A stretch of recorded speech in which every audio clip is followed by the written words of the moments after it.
Hello, folks. Welcome to Between Awesome and Disaster. This is your host, Will Carey, and this is my podcast. I appreciate you being here. I hope you are staying safe and taking the precautions necessary in this time of quarantine. Because as of this, we are still quarantined as of this recording. And how do I know we still be when you will listen to this? Maybe you can tweet to me at Comic Will Carey and let me know that when you listen to this, the quarantine is lifted, and that would be amazing.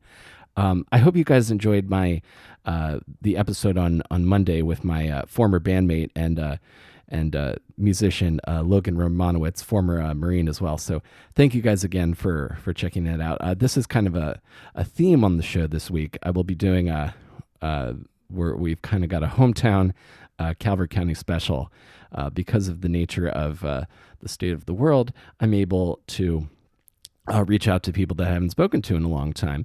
And in continuation with our hometown theme, my guest on the show today is Sketch Lynch. Sketch I knew in high school when I was a 10th grader at Patuxent Elementary School in Lusby, Maryland. I met him when I started doing participating in theater, in high school theater. And Sketch was kind of, for lack of a better word, Sketch was kind of my mentor when I was just a very shy kid who didn't have any interest other than hanging out in his room and playing video games. And I finally because I was cajoled by my friend Chris McNamara to try out for the school play. And I got in, and when I started really falling in love with the rehearsal and the tech process, Sketch was kind of the guy that sort of was kind of showing me the ropes and kind of helping me come out of my shell socially. So he's a pretty important person in my development as a human, and he lives in New York City as well. He actually lives not too far away from me, and I thought it would be a great idea to talk to him. He's a stagehand in New York City whose work has been drastically affected by COVID-19 as events are not happening right now. But we talk a lot about our time and how important the theater program at Patuxent High School when we were there. So this is 2000 to 2004 for me. I think 2001 to 2003 for him. And how important the experience of working on those plays was to our development as humans, and how those skills have translated into our lives. And then we talk a lot about his career artistically since then, because I don't know a lot of it about this stuff, and his time in New York before we started hanging out again. So it's great to hear some of this stuff, and this is a really great chat with two old friends that I think. That I think was really great, meant a lot to me. So if you have people like that in your lives, reach out to them, even if you're not recording it. And if you guys enjoy this and want to listen to more episodes, I have over 150 episodes available to you as well. I've recently interviewed Jarrett Reddick from Bowling for Soup, Mitch Allen from SR71. A lot of really great conversations I've had with music people and with comedians. So it's all there for you to enjoy wherever you get your podcasts, Apple, Stitcher, and Spotify. And I appreciate you guys being here. And let's go to my chat with my friend, Sketch Lynch.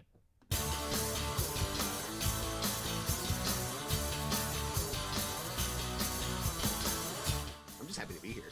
Oh, well, dude, I'm happy you're here too, man. Because when I think of like creative mentors that I've had over my life, because I view myself as kind of a loner most of the time. But when I was like coming out of my shell, like growing up as just like basically a kid in the woods who would just go to school and then retreat back to his room.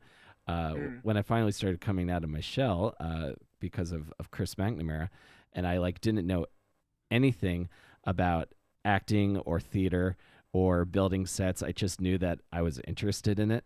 You were the one like showing me how to do stuff. Oh, dude, that means that Will. That really means a lot to me that you said that. I mean, it was funny.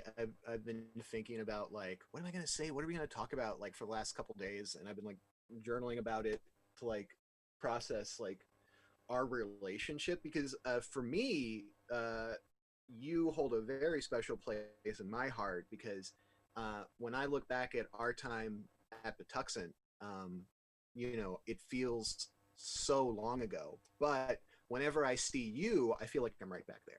So, and I will tell you my journey from Calvert to Long Island for school, and then eventually to Queens, where my life really started to begin.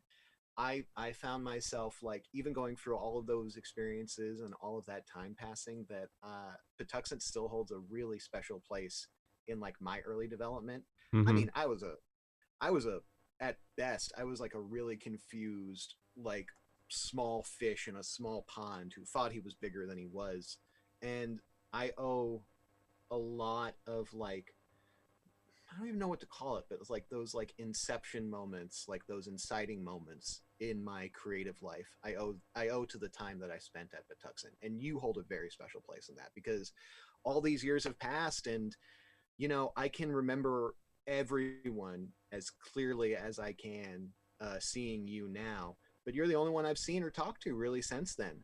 And what's even more interesting is I know because you and I met right before like the self isolation went in place, and Yeah.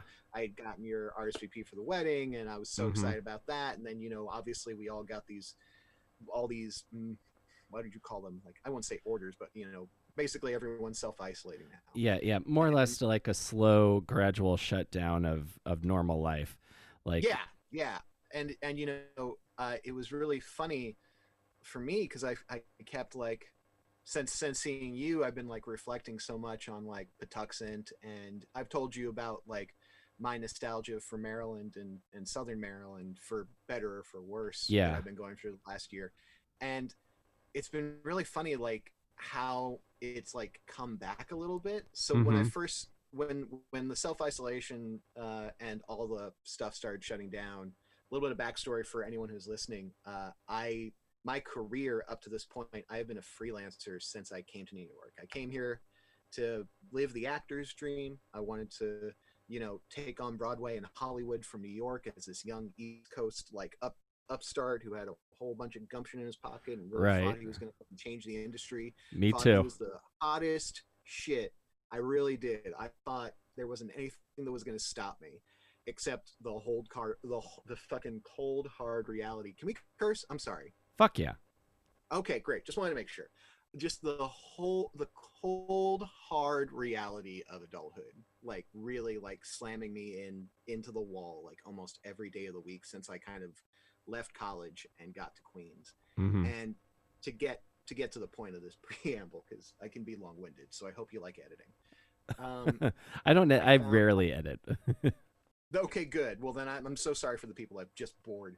But it was really funny. Like there was this panic moment because when you're a stagehand and all of your job is paycheck to paycheck and Right. call to call, and you're in the middle of this crisis, you don't know it's a pandemic. You don't know it. You don't know why things are getting shut down. Right. Right. But I literally, and I told you this. I saw you in person. I saw my jobs like I had 17 gigs, 17 days of work Yeah. disappear in one day from all these different companies. And I Uh was in huh. just such a low, like, panic state, kind of right before everyone else got the shutdown orders and everything else was deemed like whatever was non-essential was shut down. Mm-hmm. There was this like 5-day period where stagehands were feeling it before anyone else, Right.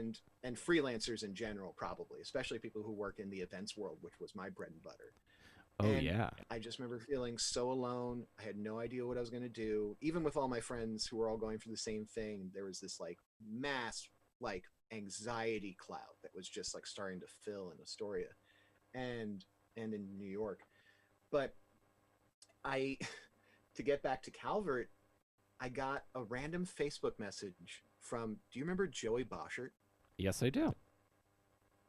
Hadn't talked to him in 15 years. And I get a Facebook message for him like the one time in like 6 months that I go on Facebook. Mm-hmm. And dude Venmoed me $100 because he was just like, dude, I used to mooch off of you in high school lunch all the time. The least I can do is help you out right now.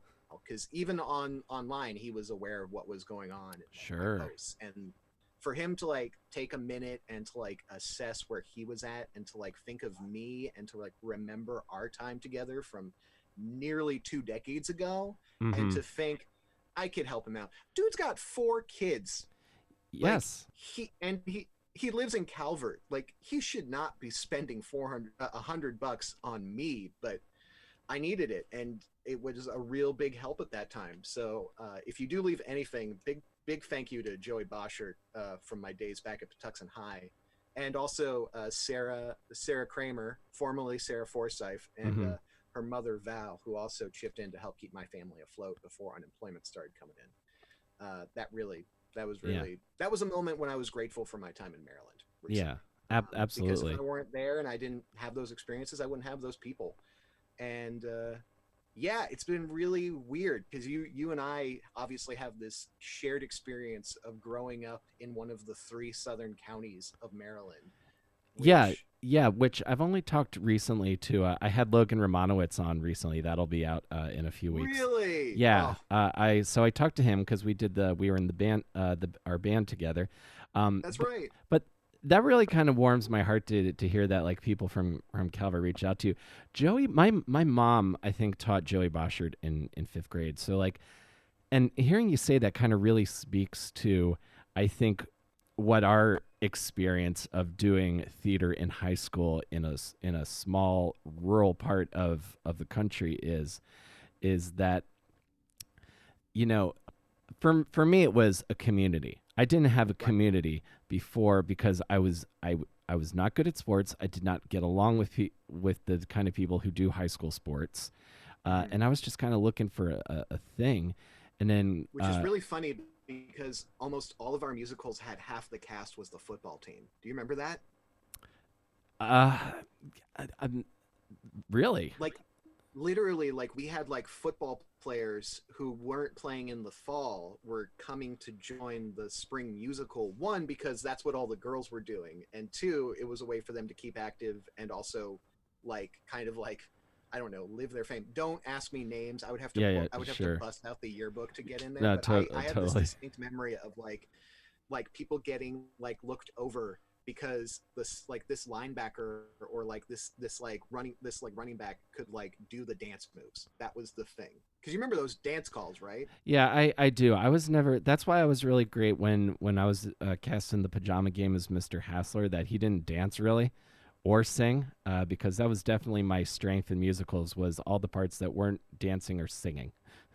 Well, it's a good thing I was your mentor because that's every part I did at Patuxent was the old man character or the non-singing character part. And I remember like challenging myself after playing Doc my sophomore year or my junior year, Uh huh. really wanting to like try at singing. And I worked with Mr. Boyer and I tried to like figure out notes and I tried to get to a place and I worked really hard on like the dance callbacks to like challenge myself. And like I wanted to do my senior musical. I just wanted to be first line chorus. Like that's all I wanted. I just wanted to like do a backflip in like one of like the like cool gang arounds. And then what happens? I get cast as Lank in was it wasn't Kiss Me Kate. That wasn't Singing in the Rain. Crazy for What you? was it? Crazy for You. Thank you. Yeah. My gosh. I remember getting cast as Lank, and it's like he had one line of singing, which wasn't really singing, Mm-hmm. and he was the antagonist throughout. And honestly, that was probably like the best part. One of the best like comedic parts I played in high school on the main stage was in Crazy for You. I had so much fun doing that, Oh yeah, I had and that fun was doing that, like picking up the upright bass and playing it with like a guitar, because that's when I realized like, and that's helped me out through casting throughout my career is that I have been cast for stuff because A, I was available and easy to work with, and B, I could do the thing they needed. I got this thing for Comedy Central's Old Onion Sports Network show, like some right. like online thing, and it was like union only, and I got the after a waiver for after because they needed tall people because it was a basketball piece. Oh my god. So like just kind of the random Yeah. stuff Did I like ever that. tell you? Did I ever tell you how I got my SAG waivers? You want to talk about getting cast for who you are and not what you do? or what you do and not who you are. Mm-hmm. You got cast for being tall. I got my SAG waivers because I can draw. Uh-huh. I remember it was right out of college. I was still my girlfriend in college at the time worked in the box office for the Performing Arts Center. So, and we lived off campus. So when the school Mm-hmm. year ended, we still had an apartment and she still had a job at the school. Right, So, right. and of course she didn't drive, so I would drive her to work. And because I had nothing else to do and I was a bit of a loser in my early 20s, I was just self-proclaimed. I was just like I would just hang out with her at work. And sometimes I would go on her computer and I would do like casting submissions and I like for casting networks or Actors Access. Mm-hmm. And I did a casting networks submission and it was for a courtroom sketch artist, non-union background for SVU. Uh-huh. And I remember like submitting for it and other little complications when you're pouring out of college and you have a girlfriend and you're trying to struggle to pay rent. You both share one cell phone. This was just a Mm-hmm. thing that my girlfriend and I were doing. So I gave her my cell phone because she needed to make some calls, but I ran out for like an errand. And Mm-hmm. then when I came back, because I hadn't thought of anything, like every casting notice I had done up to this point online, I wouldn't hear anything from because I Right. just graduated. I didn't know what to expect. Uh, Literally submitted, left, and then she got the call while I was away asking me to come in the next day. And long story short, I went in for a non-union job with like all of my art supplies. I went to the props person who literally almost handed me like a CVS like sketchbook and like a number two Uh-huh. pencil. Saw that I had like more than that and they're like, "Oh, well you don't need us."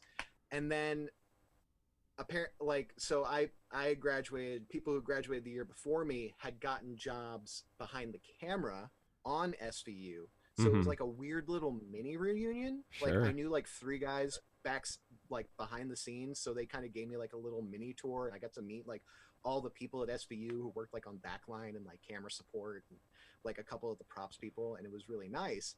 And I didn't think anything of it. And that was a non-union job. I was in holding. I probably was on set for 15 seconds, and it would be a miracle if you could see me like in that episode.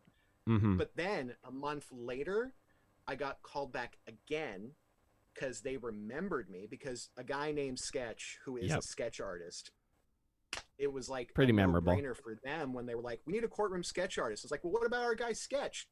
And so they brought me back for another episode, and that was my first waiver. And then literally 2 weeks later called me again for a 2-day match that they didn't even use me for. And the director specifically worked with me on drawing a picture that I Mm-hmm. guess he didn't like, and he just didn't want to break that news to me. So they just paid for me to be on set for 2 days. I got a bump for my skill rate, and I got a bump to be somebody's stand-in because Grant Wesley forgot to call somebody in at my height. And I made so much money, and I probably have combined with those like 4 days, like maybe 2 seconds to screen time. There's Uh-huh. a picture of me in an episode, not a picture. There's a picture I drew in an episode that Mariska Hargitay like walks around with in her Yeah. cell phone that gets more screen time than I ever got.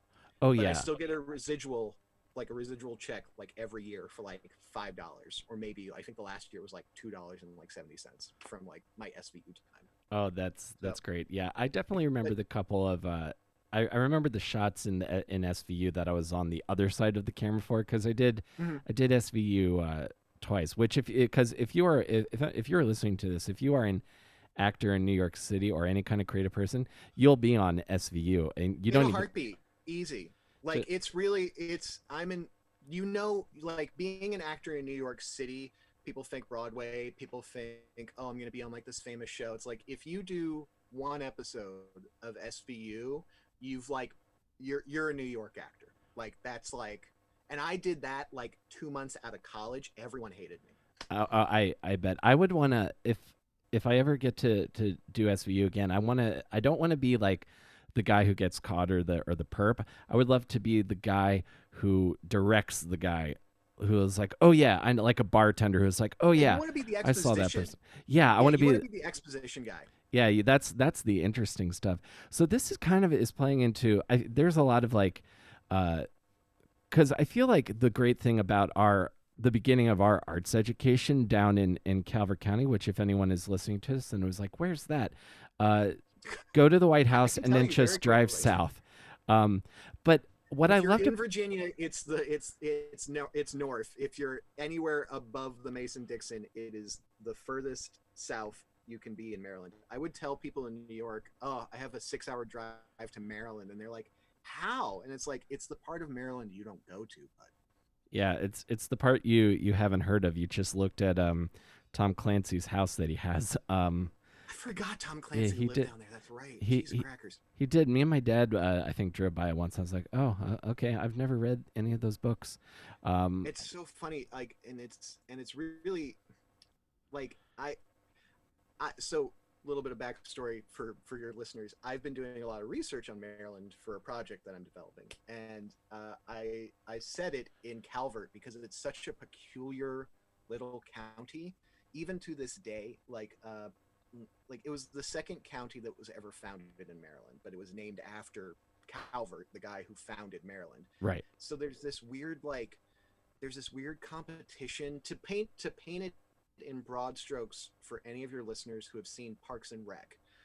Parks and Rec has Pawnee, like the place that their town that it is set around, and then there's a Mm-hmm. neighboring town called Eagleton, which is like the rich yuppie like version of Pawnee. Like Pawnee is basically the town that is downwind of Eagleton's garbage, and I feel like Calvert is downwind of like St. Mary's for that same reason. Like Yeah. there's good people there, but they're working class. They come from a family that's been there for generations working on farms and crab boats, or now they work at the power plant or they work on the base, which is also in St. Mary's County. But this is where they go to like raise their kids. So salt of the earth crowd, small white church on the hill in every corner, just like one I was raised in.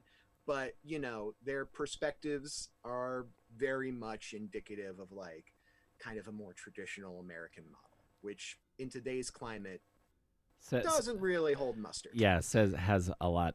But what I will say about the Calvert's education system is known for I think having kind of the best schools in the area, and specifically with our arts education. And you're shaking That's what I'm saying. your Yeah. specifically with our arts education. And the thing that I loved most about the way Derek Anderson ran the theater program. Ooh, you used his first name. Wow, it has been too long. I still call him Mr. Anderson Well, in if he my. was here, I would call him Mr. Anderson. It's Oh just yeah, for sure. I it, don't. I'm afraid he'll hear this and he'll get mad at you for calling him Derek. well, then I'll rephrase. I'll say one of the things that Mr. Anderson I think was was great about the way he ran that program is that he never really told us too much what to do. He gave us enough so that we weren't like cutting our fingers off. But True. more or less, we were like the students were kind of doing everything. He was directing the show, but Right. like we were doing our own costumes and we had Mm-hmm. people coming in and people were doing our makeup. I was And building the sets that we were starring in, dude. Like you me were there. too. Like Yeah. I built the set. I built and designed the set for Crazy for You, and then went to go do Lank in Crazy for You, and that was such a unique experience in hindsight because that doesn't happen anywhere else. Like that doesn't happen No. in repertory houses because we have labor unions and we have like all these like bureaucratic walls that we put up for skilled labor and trade, and that's perfect in the real world. But I tell you, man, like we also were blessed. We also were blessed with our class at the time because I can Yeah. tell you like I can tell you outside the locker room that the class before us, the seniors and the juniors before you arrived, and I think you may have known them to a degree when you came in, but Mm-hmm. like I had to when I was a sophomore and I started theater, I was still working with that class and they were very toxic. I won't go into like all the backroom gossip about them, but Sure. it was like a whole new theater program like the year they left. And for a lot of us, for me at least, that was only like the last 2 years of my high school career. But Mm-hmm. I have so many strong poignant memories from those last 2 years for exactly the reason that you're talking about. Like Anderson finally found like kids that he could do shows with that he really wanted to do. I mean, what high school does Look Homeward Angel for their fall legit play?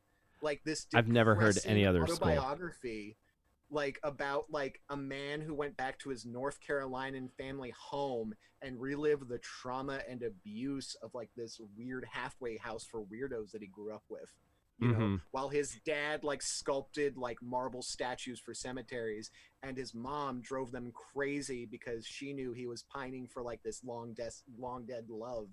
And it was just, and of course, what do we do to add to it? We petition Anderson to put a Jimmy Eat World song at the beginning and the end of it to bookend it and make it relevant to us. Yeah. uh, we were also really blessed because this was like the dawn of like internet research. Like Yeah. we all grew up with internet, but by the time we were in high school, that's when there was like, I think Wikipedia had just shown up.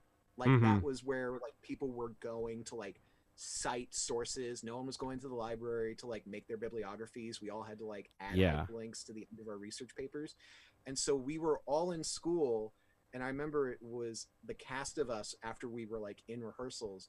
Instead of going to the lunchroom, you were there. We would Mm-hmm. all meet in Anderson's office during the lunch break, and we would use his computer to look up whatever we could find about like our real life characters. And we actually found like some pretty decent like resources for like 2002, 2003, Yeah. online internet culture. And it was so much fun. Like Mm-hmm. learning about real people, and it was something that we couldn't do anywhere else in school with like a fiction. And so the fact that we actually were applying all of these things that in hindsight we didn't realize we were doing, that school had actually taught us how to become better researchers for plays and being Right. actors. uh, but you're exactly right. Anderson gave us, I would say for my class in particular, and I think we took advantage of this sometimes. Anderson probably gave us like too much freedom. Uh-huh. Like willingly, he gave us like too much freedom. And there were times where I knew we would like it would bite back on him, and I myself caused him a little bit too much grief because being a manic only child to a single parent, Mm-hmm. it's really hard for me to understand roles of authority, especially when it's someone you admire and it's someone that you want to like make sure you don't piss off because you have this atmosphere that you really love and you really enjoy, and it's making you feel inspired and it's channeling all this creativity. You hit the nail right on the head. We were very fortunate, not just for the fact that one, we're in this bumble screw county that's Yeah. only like 40 miles long and 9 miles wide. Yeah. There's only 3 high schools that we had to compete with at the time because this was before Huntington was founded and before Anderson left. Yep. And we had, it wasn't just theater. Our music program was amazing. Our arts program, like our actual traditional Yeah. arts program, Choir we had some program. exceptional artists. Yeah, like all of it. Marching band, even our ROTC program, like all of the after school programs at Patuxent were really well funded and really well taken care of. And we had so much opportunity. Like it wasn't just the main stage shows. Anderson had us do all those black box shows where we Yeah. were like producing our own like Yeah. 10-minute, 15-minute either original or concepted pieces, and we were the ones who decided which shows went up. Like he just gave us a slot and he said you need to pick these shows and you need to be mindful of these things, but you got to choose between whoever presents. And between that and like the improv group and like all these other extracurriculars, it was impossible to feel like you were going to school for school. We were going to school for the theater program. 100%. And then I remember, I think it was maybe when I was in 11th grade, I remember uh, getting to the point where I was like, oh, I got to go to, I can't skip history class to build this set because like they won't let me this particular time. Like to have something that I was like, oh, I'm not going to go eat in the cafeteria. I'll eat upstairs, and then I'm going to go work on something for lunch. I got to run a I scene. I skipped so many classes to go build sets. Yeah. Like it wasn't even cute. And like an idiot, I remember one time report cards were coming out and I went into my Spanish class after skipping like 5 days, and he just ripped me, my Spanish teacher ripped me a new one in front of the whole class, and I deserved it. Uh huh. But it was just so funny, like where your priorities were when you were in that theater department. And honestly, like I'm grateful for it because I'm not using that Spanish now. I'm not using that trigonometry now. I'm not using any of like the skills that like traditional public schooling is supposed to like prepare you for the world. But as soon as I moved to New York, I had gotten a job for my college being in the scene shop because I knew what a hammer was. That was the criteria. And I was getting paid to go to my own school and build the sets that I would have built for free of my own time because I had just done that the year before in high school. And Yeah, all those exactly. skills just kept and all those skills just kept like building over time. Like I that's what led me down the path of like working events, and that's what made me become, a master carpenter and a master electrician over time. Hmm. And I honed more skills, and then I moved into rigging, and then it was up until COVID I was on the track to like get my first tier of local one like money this year, and I would have had health insurance for being a stagehand.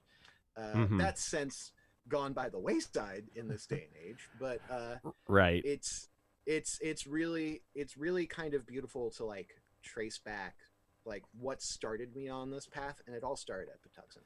It Uh, really did. yeah, absolutely. And because that's like what I think the real value of education should be is not how to not how to prepare kids to get a certain test score.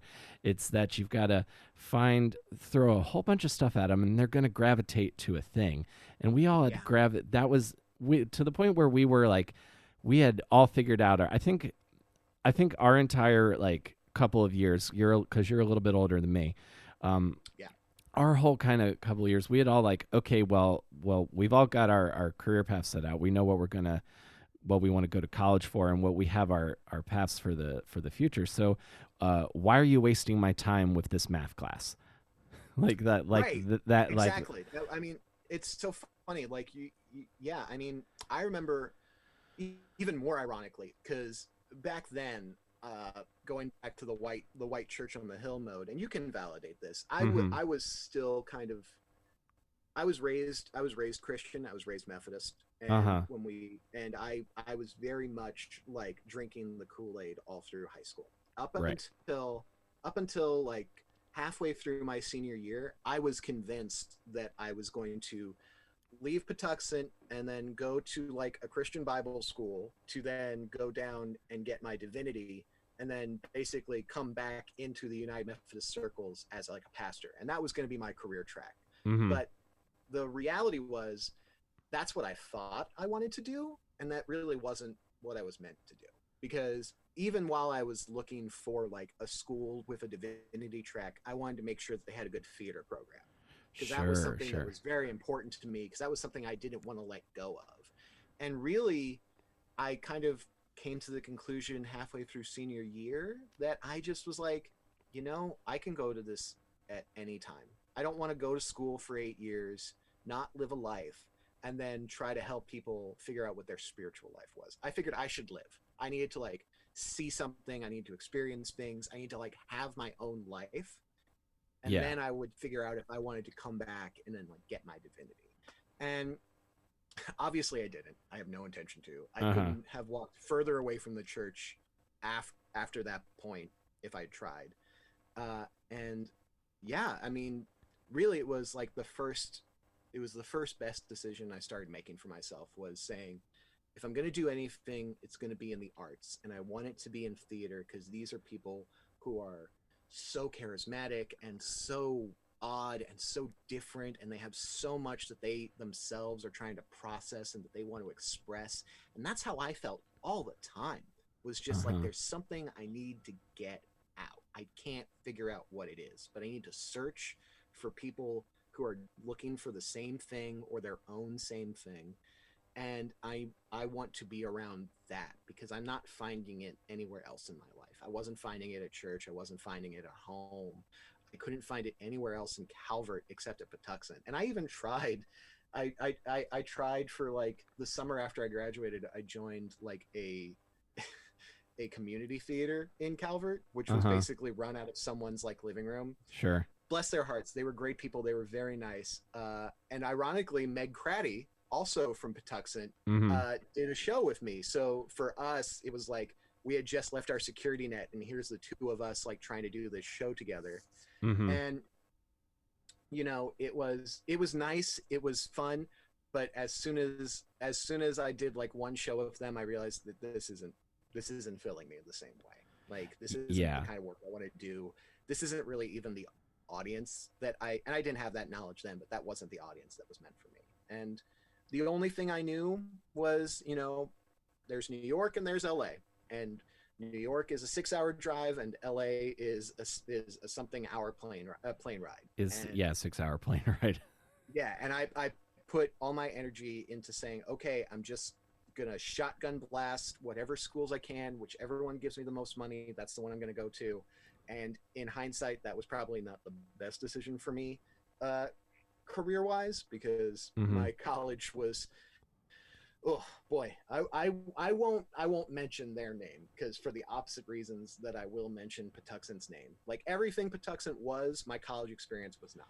Gotcha. And So I it put me through a lot of like, basically it was just the opposite people, the opposite environment, and mhm. just like the opposite motivations of like inspired creativity. Like it was just a bunch of people who were trying to present themselves as something that they weren't. And then I Sure. immediately like became a part of that system, and I was unwillingly, like, not unwillingly, just kind of like unknowingly, like going for those same emotions and kind of like putting up the same false presence, and I wasn't being true to myself. And yeah, whoa, sorry, Oh, I'll it's save something to my therapist. gotcha. But Yeah.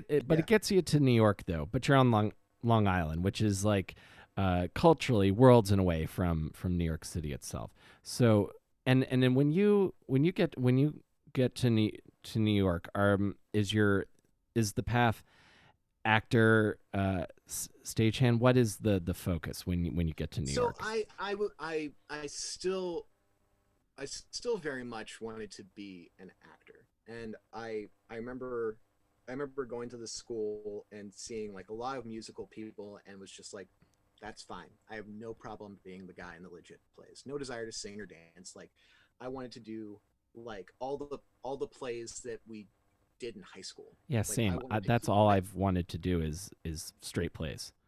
That's right. all Like I I was wanted to into. I wanted to do like more uppings of like Ketty Fring's plays. Like I wanted to do Look Homeward Again. I discovered who Sam Shepard was, and that's when I wanted to say, okay, I want to do Sam Shepard. And so I get to this school, and before I spoil too much about this story, I'm going to mention that my college had a huge learning curve. Like their theater program was only like 6 years old, and they had already gone through like two different like administrative like positions. Yeah. And by the time I had gotten there, after my first year, the people who auditioned me left. And then by my because I transferred by my junior year, which was my third year. Yeah. I'm sorry. I was a 3 year college student, so I came in sophomore. So my first year was my sophomore year, and then these people left. And then by my third year, we had some new people, and then by my last semester, half of them left. And it was it was very traumatic. Like the professors who were there before me had, and this is why I won't say much about it, but there was actual like, as much as like any college talks about like abuse or like scandal, my Sure. college was just like everyone was fucking everyone. Like Uh huh. everyone had their hands down someone's pants by the time I had gotten there. Mm-hmm. And really, by the time I had left, all of the people I came in with had either gone because they saw those signs, or they were like me and they were too ignorant because they worked too hard to get there, that they wanted to prove that they could make things better, which was really problematic for my journey. Is I always Sure. walk into a room thinking I could make things better, until I realized I have no reason to be here. And that was kind of my college experience. Was I was like, oh, it'll be different because it's me. And, I'm a young, plucky, upstart kid who knows better than everyone else. And I'm just not going to let that Yep. on. Meanwhile, I'm making every mistake a person could make, like Sure. every poor decision that a person could make in college. I can easily say that was my biggest experience, and what I pulled away from my college experience was I learned how not to do things by example. And in some cases, I definitely learned the most from when I did the wrong thing. And I hope I set that example for someone else. But Right. Yeah, just kind yeah, of people look at you and are like, that doesn't look pleasant. Um, yeah, because you know what it is? It's like there was such a high from coming from Patuxent and that like enriching, like beautiful, like like fostered creativity, like that kind of like yeah. you're literally in the kindergarten like greenhouse where you're starting to bud and bloom. Yeah. And then by the time I got to New York, I was like pulled out of the soil. I was cold, I was distant, I was starting to shrivel up. I wasn't the kid I was in high school, Yeah. for all the reasons that I left the church and all the things that I left behind in Maryland, because I wanted to get out of there. All of my friends were gone. Like no one Yeah. in Southern Maryland that I enjoyed stayed. They all left for college and had whole new experiences. And by the time that I had left, it had been 2 years, because I graduated, went to community to like save up and like, Mhm. not spend all my money on my first 2 years apart, which is then why I transferred to Long Island. Yeah. And, you know, at, by the time I got there, I was so mad and disappointed with myself for taking so long. I had forgotten about who I was when I was in high school a little bit. And Yeah. then the whole like reimagining yourself and like recreating yourself in a new place like college kind of just went a direction that, looking back on, I would have completely done the opposite things that I had done with, up to Sure. like going to the school that I had gone with. Yeah. But I will say, like, there were good people there. We got each other through that shared experience, because I wasn't the only one who was going through some of that trauma of our college experience. Yep.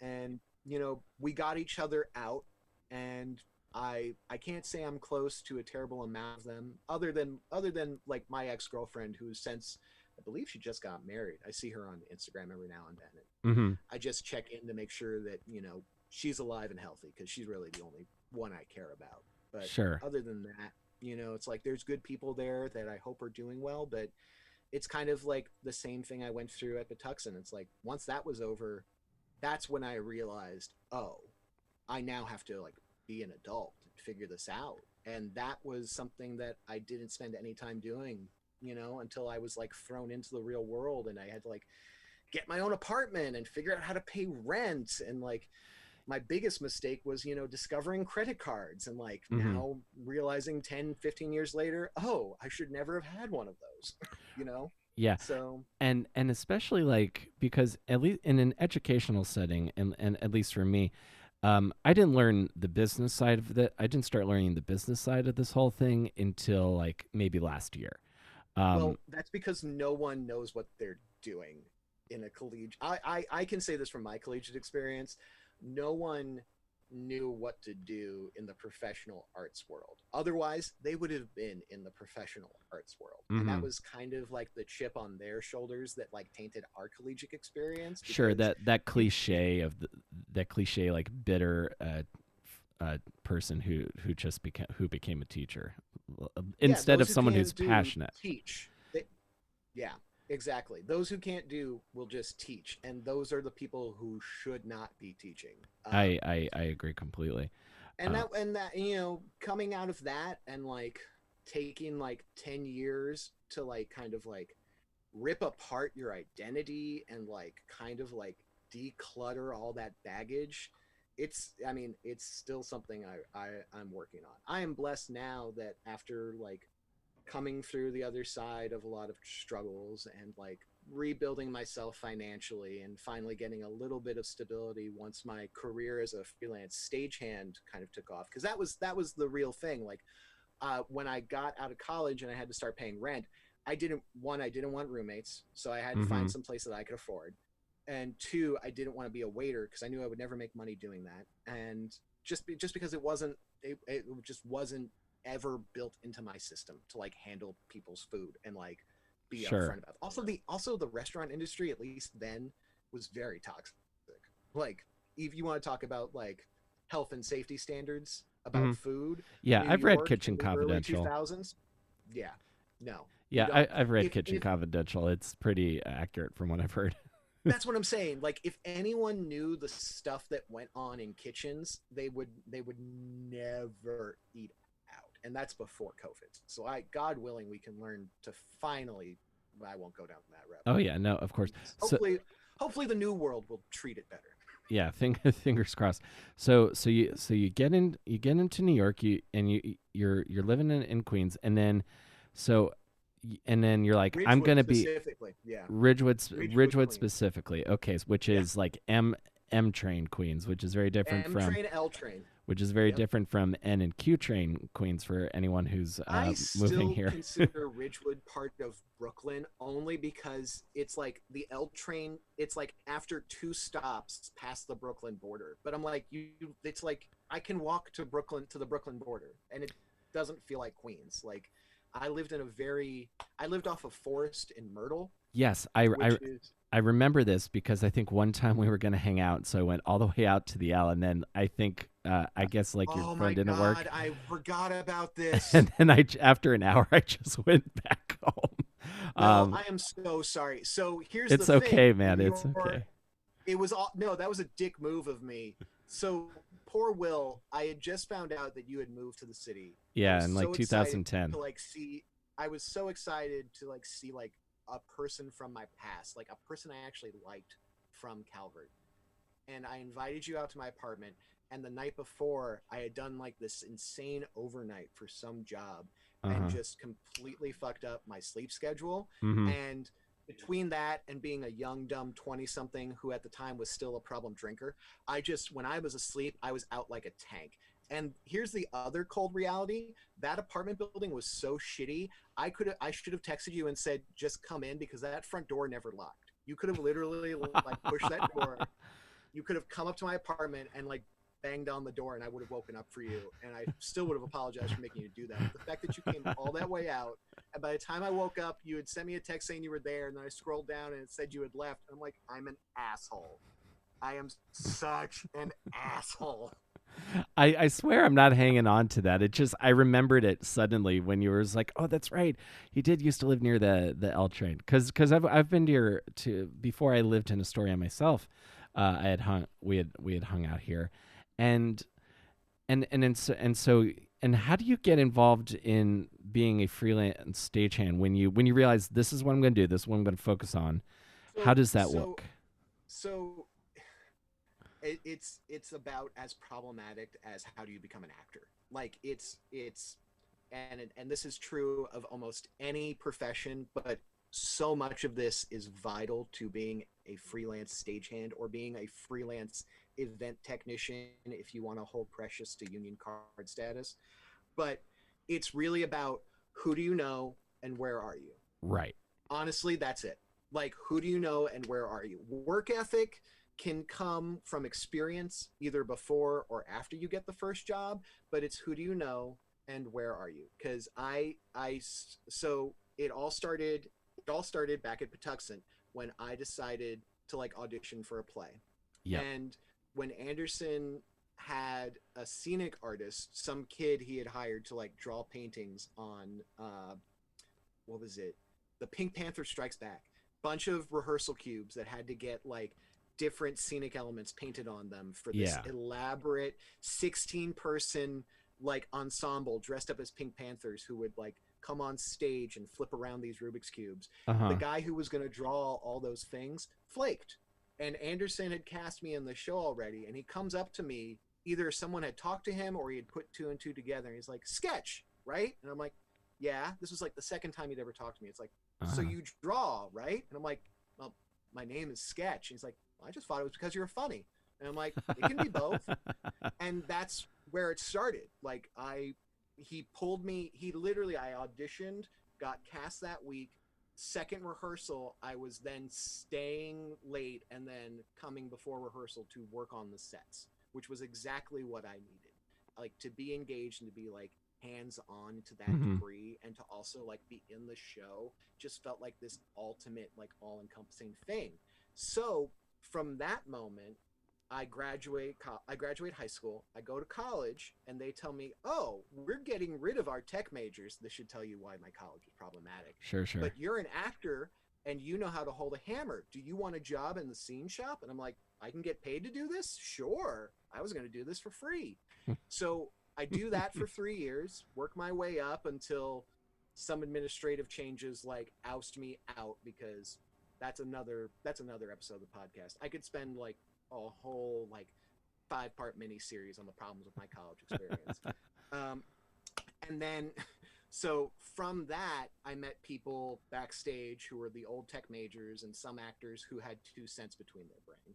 Mm-hmm. And I start working for an event company out in Long Island before I even graduate college. So I start working, making extra money, like doing events and parties all across Long Island, and then from there meet other people who've worked for that company, who then offer me a day of a job in the city here, or a day in Jersey here, or a place up in this other part of Long Island, this other Mm-hmm. theater. And then to the point where I was in a relationship, and I had some roots there because I just graduated. But after my relationship with my college girlfriend ended, amicably, I will say, Mm-hmm. dramatically, but amicably, Sure, I sure. like to say. We I finally decided, okay, I can't be in Long Island. Nothing for me in Long Island. I've already done some work in New York. Maybe I can get more work in New York. Not realizing that there was this whole bustling market outside of Broadway stagehandery that I could dive into. Mm-hmm. And then I did a couple of jobs at Lincoln Center Education as a stagehand off and on, where I would take like the Long Island Railroad for like an hour and a half back and forth with the city. And Mm-hmm. then by the time that I got enough money to like get a Queens apartment in Ridgewood to myself, Mm-hmm. that's when I was like figuring out my struggle a little bit better. Like I had started like getting into a couple of other companies, and then the big break for me was working Fashion Week. Fashion Yes. Week in the before times, Uh-huh. in New York, is like they were the biggest two. They happened twice a year, the February and September, and they were the busiest weeks for production people in New York City. We had at the Mm-hmm. time, this was 2010, 2009 when I moved there. There were people from other states flying there for a week's worth of work, and they would fly back and they would have like 5 months worth of money in the bank, for Oh, their rent wow. and their cost of living. And for me, that was like 2 to 3 months of like cost of Sure, living in New sure. York. Like maybe more like two, because I was just starting with like a couple of like carpentry companies. Mm-hmm. And again, like, you get the work you can get. And being a carpenter is unfortunately not treated, it's better now, not treated as fairly as it should have been back then. Mm-hmm. We were basically just box pushers and like heavy lifters. So Yeah. any of the skills that I had honed, any of like those like crafting skills, weren't required. But for me, it was like I was getting paid $30 an hour just to carry like pieces of wood in and out of in and out of like rooms. It was like, yeah, I'd be dumb not to do that. And I'm not like having to be presentable. Like I can wear my clothes. I can, Sure. work with some interesting people. And then those interesting people, depending on how you mix with them, like that's your resume. And then multiply that by like 10 years. And that was kind of how I fell into being a New York City like production technician and stagehand. It really was just dumb, blind luck. Like I was just in the Yeah. right times in the right places for that work. Mm-hmm. But it also involved like a certain amount of ignorance on my part. Like my youthful, dumb 20 something brain was just not thinking about like future plans or career goals. He was just very much like, how am I going to pay for rent? How am I going to keep going? And Yeah. that unfortunately kept encapsulating for years and years and years up until now. And really up until I've been talking about this with my wife and my therapist. It's like, you know, I I just this last year had come to a place where I stopped blaming being a stagehand for me not being an actor, because Mm-hmm. I thought it was like, well, if I don't pay rent, I can't like keep being here, and then I can't have the time and energy to be creative.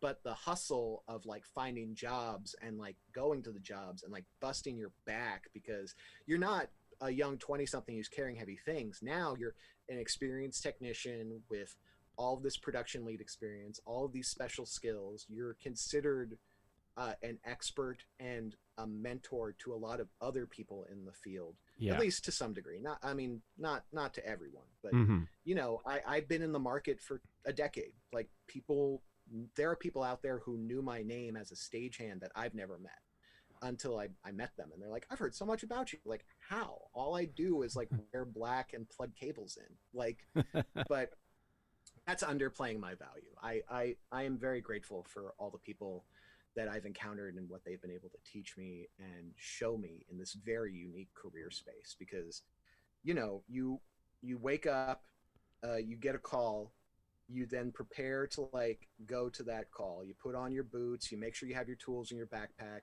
you show up, and then it's a lot of hurry up and wait, standing on Mm-hmm. concrete floors for 16 hours, and you're fine with it because you know OT kicks in after 10, sometimes 8 hours, and the longer you're there, the more you can either say, "Great, I don't have to worry about rent this month," or depending on how many jobs you've done that month, you can be like, I'm fine. I'm just, my body is telling me I need to get out of this. And Sure.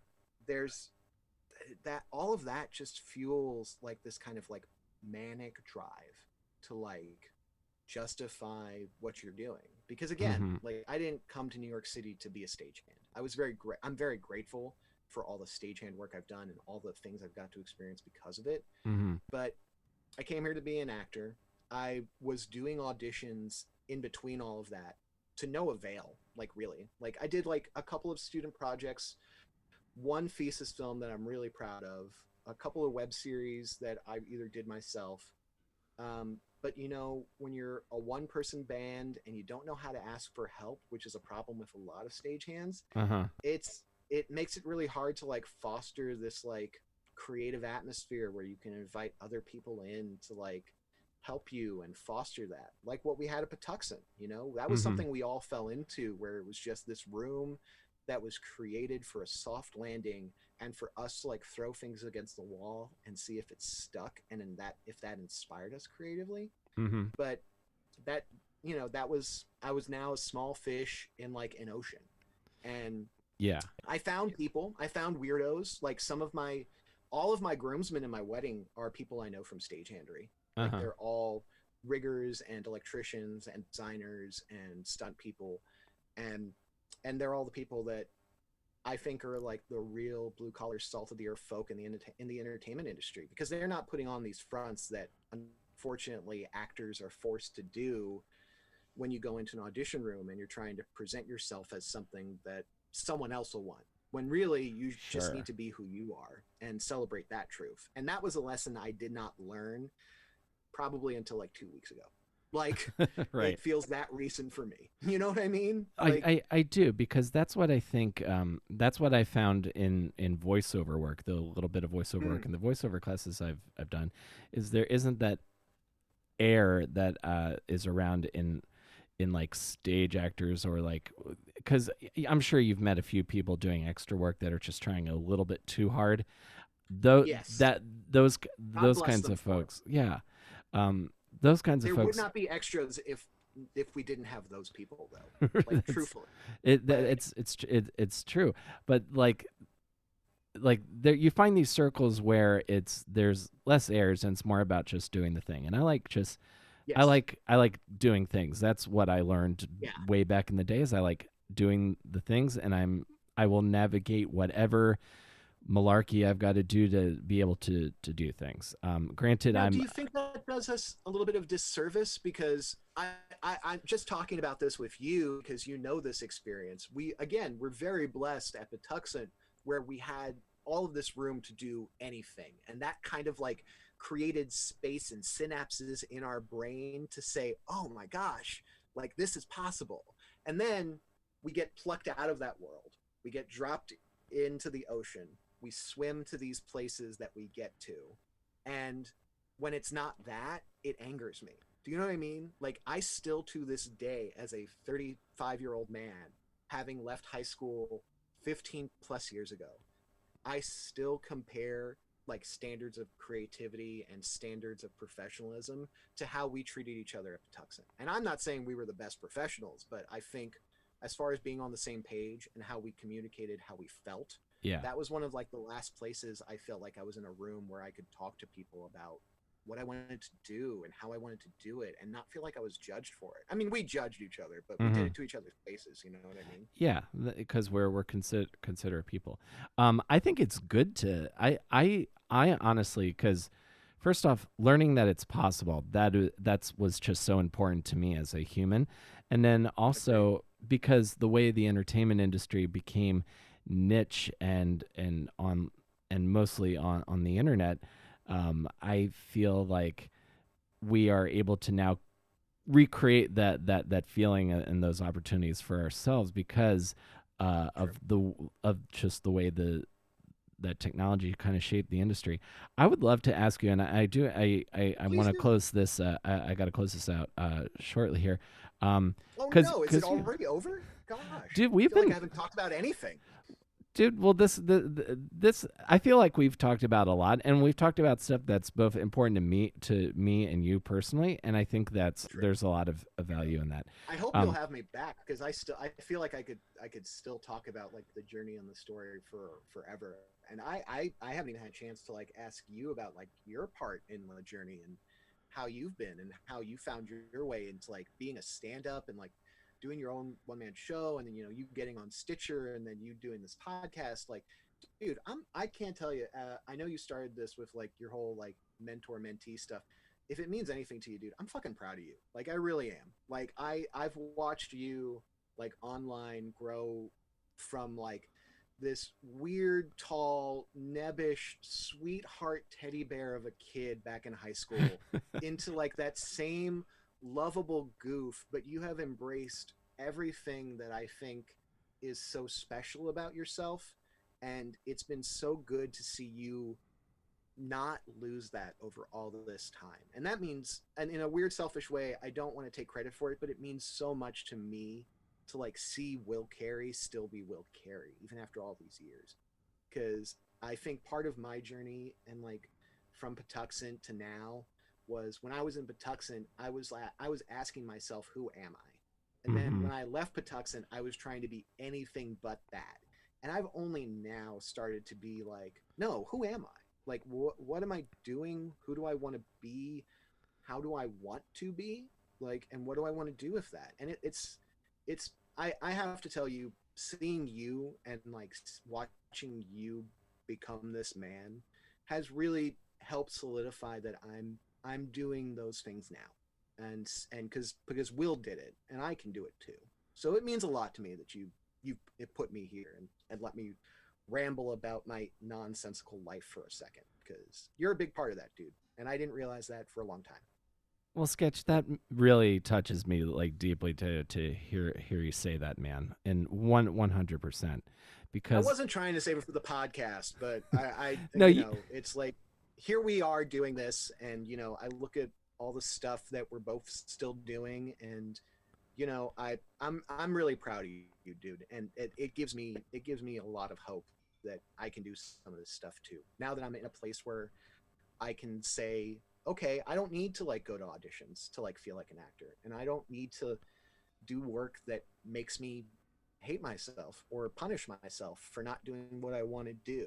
And I owe that to your example. So as much as I mentored you, you've kind of mentored me in a weird offhanded way, and it means a lot, dude.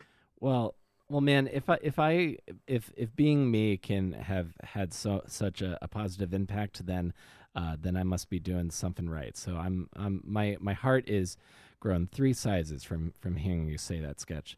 Well, Um, good, dude. Thank you. what can we plug before we get out here? Because you've got a couple things Well, that you're okay. working on. I got a couple things going on. Like, so right now, little bit more backstory. One of my favorite things that I have been doing the last 5 years. I've had the pleasure of being the one of the hosts of Astoria Drink and Draw, which we did over here at QED in Astoria. Which is a great Uh, venue. I've performed there several times. it's a beautiful venue. It is unfortunately shut down because it is not essential. Hopefully, it can come back from this. I think I'll send you a link if you want to. If you can tag in the description Yes, I the can. donation link for QED's page Okay. for anyone who's from Astoria, who's been to QED, or anyone who knows what it's like to be a small struggling venue during these times. If you're able to like give $1 or two, that helps them a lot. And I'll send Will the link so you guys can like see how generous you can be. That would really help because we want to be able to have a home when this is all over. Yeah, But absolutely. right now, during this new era and the Zoom apocalypse, as I call it, we are we are we are we are still live online. It's Astoria Drink and Draw. That's a letter N between drink and draw. On Instagram, you can follow us there. That's where we keep the most active with all of our updates. And we do live figure drawing courses, not courses. It's not a class. I always have to preface that it's like a gym for art. Mm-hmm. All I ask is that anyone with a pencil, anyone with a piece of paper, anyone who feels the desire to draw, that doesn't mean being an artist, anyone who feels the desire to draw something, because we all can draw, we all are able to draw. It is a form of communication that I feel like a lot of people don't like channel. And I think part of the reason we as creatures get so frustrated with miscommunication in our life is because we aren't able to express everything that we feel or think about. And Mm-hmm. drawing is part of that. And so for us to be able to provide a space for people to like explore different things, like different forms of or mediums of art and different ways to draw, to come to a place where I'm not going to like lecture you on what you're doing. I'm not going to tell you I'm not going to tell you how to do it better unless you want a tip. And even then, I don't consider art or drawing bad. I just consider it a reflection of where you're at. But if you ever feel frustrated, people can ask me a question. Mm-hmm. But yeah, we do it. We do it online. We do it every first Friday, every second Tuesday, every third Friday, and every fourth Tuesday of the month. But our calendar is updated regularly, and you can find that all at astoriadrinkanddraw.com, or you can go on Instagram and follow us either at the hashtag or at our handle Astoria Drink in Draw. That's a letter N between drink and draw. Mm-hmm. And yeah, I've been hosting that for about 4 years. Kristen, my producing partner, Kristen Drinkin' Drake, as I like to call her, she created it before I got there, and I'm really grateful that she's let me be a part of it. And she's become a dear friend to me, and I couldn't be happier to have this place in my life to go to Mm-hmm. where I can turn off Netflix and I can turn off the world for a couple hours Yeah. and I can just look at a model and I can just teach myself or show myself something that I didn't know I could do, even as a guy who's been drawing since he's been 4 years old and changed his name to Sketch because it makes him happy. So right now, that's the one thing I can plug. The other thing I'm going to plug is my wife has a production company called Bell Rev Productions, and she's going to have some exciting stuff coming in the near future for like these Zoom apocalypse times, because she is herself a business owner Mm-hmm. and has a production company where she was doing immersive theatrical experiences, and I got the pleasure of being her technical director for years. But we're trying to do some new cool stuff coming up, Mm-hmm. and I won't spoil that for you here. But when I have it, I'd love to come back and talk about it, and also talk to you more, dude, because there's too much. Like there's way too much that we could keep going on about. I think so. You know what? I had an idea when Get I'll a brain gasm? well That's what I call so ideas. that all sounds great, and I would definitely have you on again if you would. What I think would be really interesting. I just had this idea now. I don't know if you listen to a ton of Mark Maron, but when he did his 200th episode, Mm-hmm. Mike Birbiglia interviewed him for his show. Are you serious? So Mark Maron was a guest on his own podcast, and I'd always thought that was a cool idea. So when I'm not when I eventually get close to 200 episodes, you should interview me for Between Awesome and Will, I Disaster. would be honored if you would let me do that. That would be so cool. Um, but really, dude, thank you so much for giving me something to do today and giving us a reason to catch up. I hope this is usable. I feel like I just rambled about myself with nonsensical words and hopefully pieced together a story for you. I think there's a lot there, man. I think there's a lot here, man. And also it's great to like talk to again someone very important from my past, and then and to hear that I've had this kind of influence on your life as well. You know, that's compelling stuff for me at least. And I thank you so much for doing it for doing the show sketch. I really appreciate it. No. Thank you, Will Carey. Thank you for having me on your show. And also, none of this bullshit. I fucking love you, dude. I You're a love you great too, human man. soul. You're a great human soul. And I don't, as much as I know you have grown as a person, don't ever change who you are. Change what you do if it makes you happy, but don't ever change who you are, dude. You got such a good heart, and we need more of that in the world. So please keep doing what you do. That's all I ask. Absolutely, sketch. I most All right, certainly dude. will. All Great right, cool. talking to you, man. So what do we do? Do we just hang up? Is that what we do? Do you want to do that? Uh, I do this. I do this for the drink and draw. I make everyone wave into the Zoom camera, and then we just hit the. I just hit the leave meeting button. So I'm gonna do that. Okay. okay, sounds Love good. you. Love you too, man. Bye. Bye. Bye. Here's where it gets really awkward.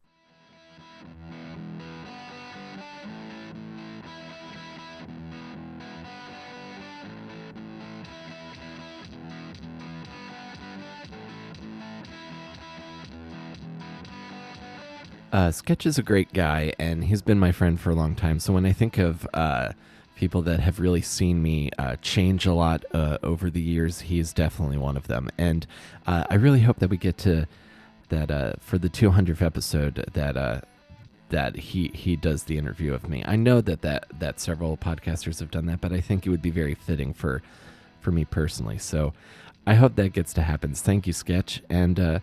Folks, that's our show for today. Thank you so much for being here. If you enjoyed this, or if we went to high school together, and you feel like you know someone else who might enjoy this show as well, or want to know what I've been up to in the past close to 20 years, then we are available wherever you get your podcasts. We are on Apple, Stitcher, and Spotify. If you use the promo code AWESOME, you can, when you're signing up, you can get a free month of Stitcher Premium. Also want to give a shout out to Mary Beth Mooney, my supporter on Patreon at the awesome producer level. Thank you so much for your support. I sincerely appreciate it. And if you guys want to check out what I'm doing over on patreon.com, it's patreon.com/awesomedisaster. You can get my debut solo music EP months early before it's officially released. And I do little short bonus solo episodes, and I make playlists and do some food writing every now and then. So if you guys want to check that out, if not, I'm just happy that you're here. So thank you guys again. I hope you're staying safe. I hope you're well. And I hope we're going to continue to get through this together. So thanks for being here, and I will see you next time between Awesome and Disaster. Stay safe, everybody.